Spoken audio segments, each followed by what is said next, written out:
Sziasztok! Nagyon sok szeretettel köszöntelek benneteket a megszokott zöld kanapéról, és ezúttal egy gyönyörű nő ül itt mellettem, aki egy hete még Balin volt.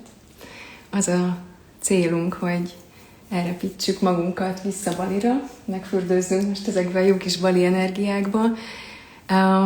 Viszont Bali ennek az utazásnak mindössze a helyszíne, de semmiképp sem a témája lesz, ugyanis én most inkább a nő témakörét szeretném körbejárni Adrival, aki a tavaly tavaszi A Nő Balin táborunk egyik résztvevője.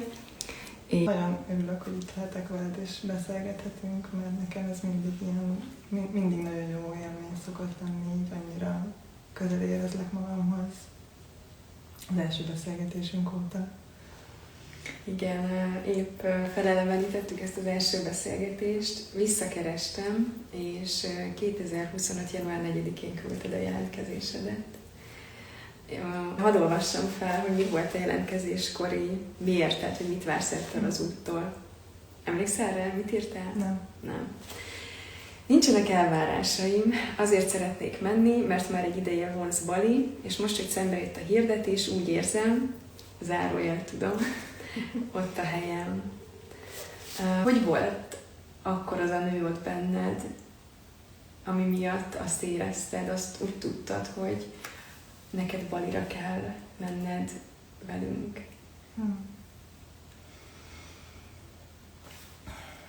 Egy ideje már bennem volt,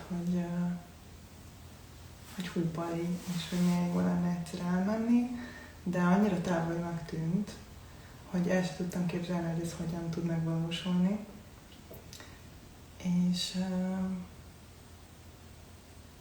És egy nagyon jó barátnőm úgy volt, hogy a családjával megy ki azon a tavaszon egy pár hétre, és úgy voltam vele, hogy ez még milyen jó alkalom nekem, hogy nem kell egyedül mennem, akkor őket meglátogatom ott, és ez így tök jó lesz.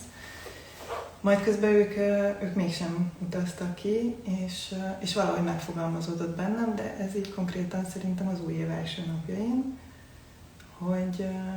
hogy én ebben az évben el szeretnék menni Balira valahogy bárhogyan.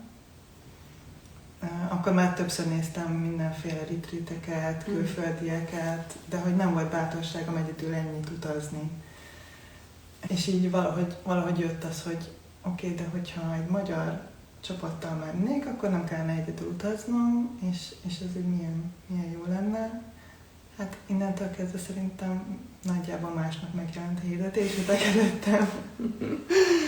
És teljesen egyértelmű volt, hogy oda kell mennem. Csak így a biztonság kedvéért meg megnéztem pár másikat, de hogy annyira más energiái voltak, hogy egyből az vonzott, hogy igen, ez az is. Mert téged akkor nem csak Bali vonzott, hanem már a téma is nagyon bekapcsolt. Igen, az meg külön, hogy maga a nő, hogy nekem ez így abban az időszakban nagyon jött, hogy szeretnék dolgozni a nőiességemen, hogy egyáltalán nőnek látni magamat. És ez egy ilyen külön olyan pont volt, ami nagyon vonzó volt benne.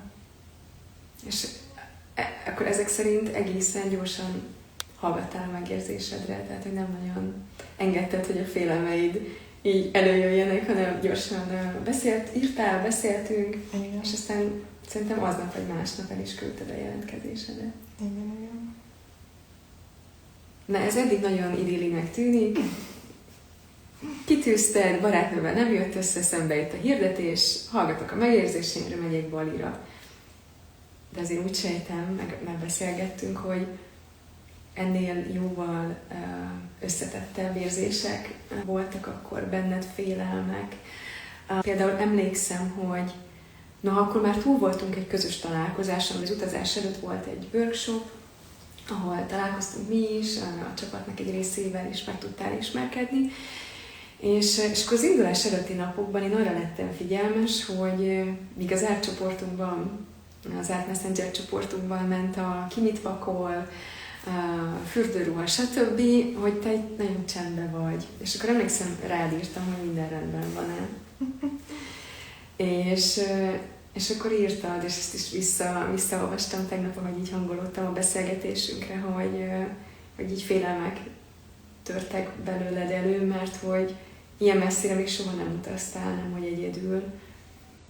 És egy zárójel, azóta tényleg egyedül kétszer megtetted ezt a távot, mert akkor nem is egyedül utaztál, csak kvázi ismeretlenekkel, hogy mitől féltél akkor te ott valójában?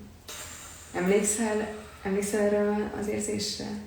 Emlékszem, hogy nagyon az jött, hogy egész életemben én úgy éltem, hogy másokat követek. Hogy én mindig valaki mögé elbújtam, és mindig csak azt csináltam, amit ők, hogyha valaki ment előre, akkor könnyű volt utána menni. És ez egy olyan pont volt az életemben, ahol én mentem előre, és ezzel kapcsolatban jött egy ilyen óriási félelem elő, hogy egyáltalán ezt így megtehetem el. De annyira erősen jött, hogy nekem ott a helyem, hogy ez így felülírt mindent. Milyen érdekes, hogy mennyire megfér egymás mellett két ennyire ellentétes érzelem. Igen, emlékszem, és akkor azt írtad, hogy de már dolgozol rajta. Mit segített átlendülni ezeken a nehéz érzéseken, hogy ne csapjon át mondjuk akár egy szorongásba, vagy egy... Tehát, hogy te tényleg fel tudjál szállni másnap arra a repülőre. Hát egyrészt most már így az évek alatt nekem nagyon sok eszközöm van, ami segít visszatérni magamhoz, és segít feldolgozni ezeket a dolgokat. Másrészt jól emlékszem, valami barátommal beszélgettem még, és az sokat segített. Igen, meg hogy így kapcsolódni ahhoz, hogy bármi van nekem most ott a helyem, és akármilyen nehéz is lesz. Meg így igazából szembenézni ezekkel a félelmekkel, hogy így lebontani, hogy oké, akkor most konkrétan mitől félek. És ez úgy segített racionalizálni, hogy egyébként semmi olyan nem történhet, ami... Amit nem tudnál megoldani, meg igen. És hogy mennyire így van, hogyha igazán valami új dolgot teszünk, valamit, amit minden egyes sejtünk kíván, az igenis együtt jár a félelemmel. Ez tulajdonképpen egy visszacsatolása is annak a félelem, hogy itt most tényleg valami nagyon nagy dolog történik, hanem tényleg egy ilyen mindent átmozgató utazás, mert hogy különben nem félnél tőle. Te vajon akkor ott, amikor eldöntötted, hogy jelentkezel, és eljössz velünk Balira, mi elől akartál elbújni az életedben? Tehát, hogy mi volt az a nő, amit nem engedtél megszületni? A te zajod, a te elfoglaltságod, mit akartál szerinted? Ez azóta így kristályosodott előtted?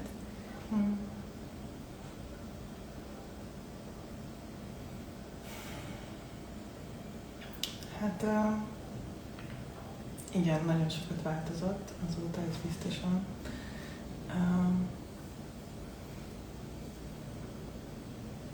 Talán ez az önszeretet az, ami nálam ott volt, hogy nagyon nem voltam elégedett a testemmel.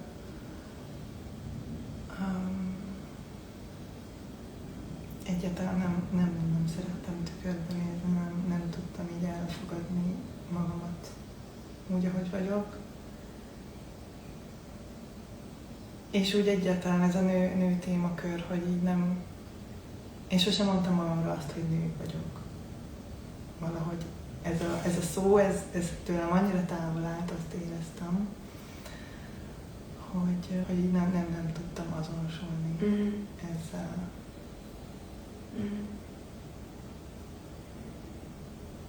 És amikor megláttam valakit, téged, ott emlékszem, ott a workshopon, amikor ültünk, és teljesen az fogalmazódott meg bennem, hogy wow, hogy én ilyen akarok lenni, és hogy így próbáltam keresni ezeket a tulajdonságokat, hogy mi az, ami ennyire tetszik, hogy ennyire megfog benned, és talán tényleg ez, hogy békében lenni saját magunkkal, hogy elfogadjuk és szeretjük magunkat úgy, hogy vagyunk. És ez ad egy ilyen, kifelé talán magabiztosságnak tűnik, egy ilyen óriási békét sugároztál akkor is ott. Ez egy ilyen cél volt előtte.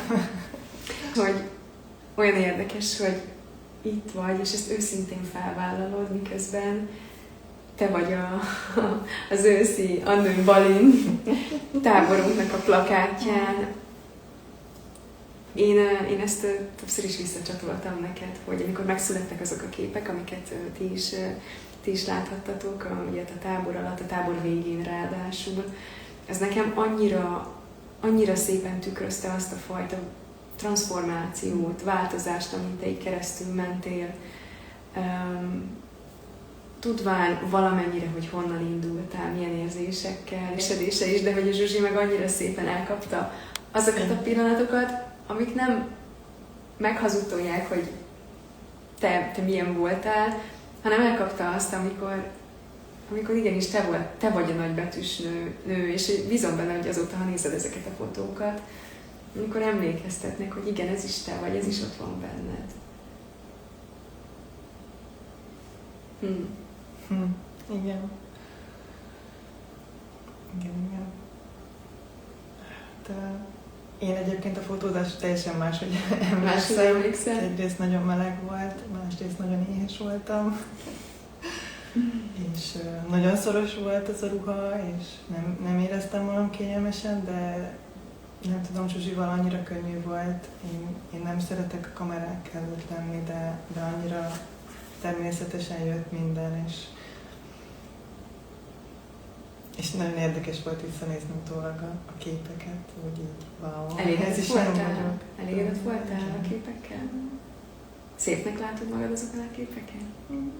Milyennek látod magad? Milyennek látod a nőt a képen? Távolítsuk rá, és akkor lehet könnyebb lesz megválaszolni.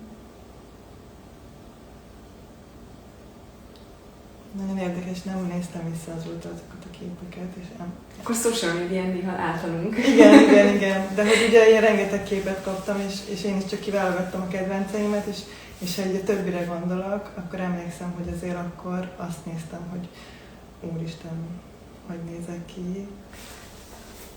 Miközben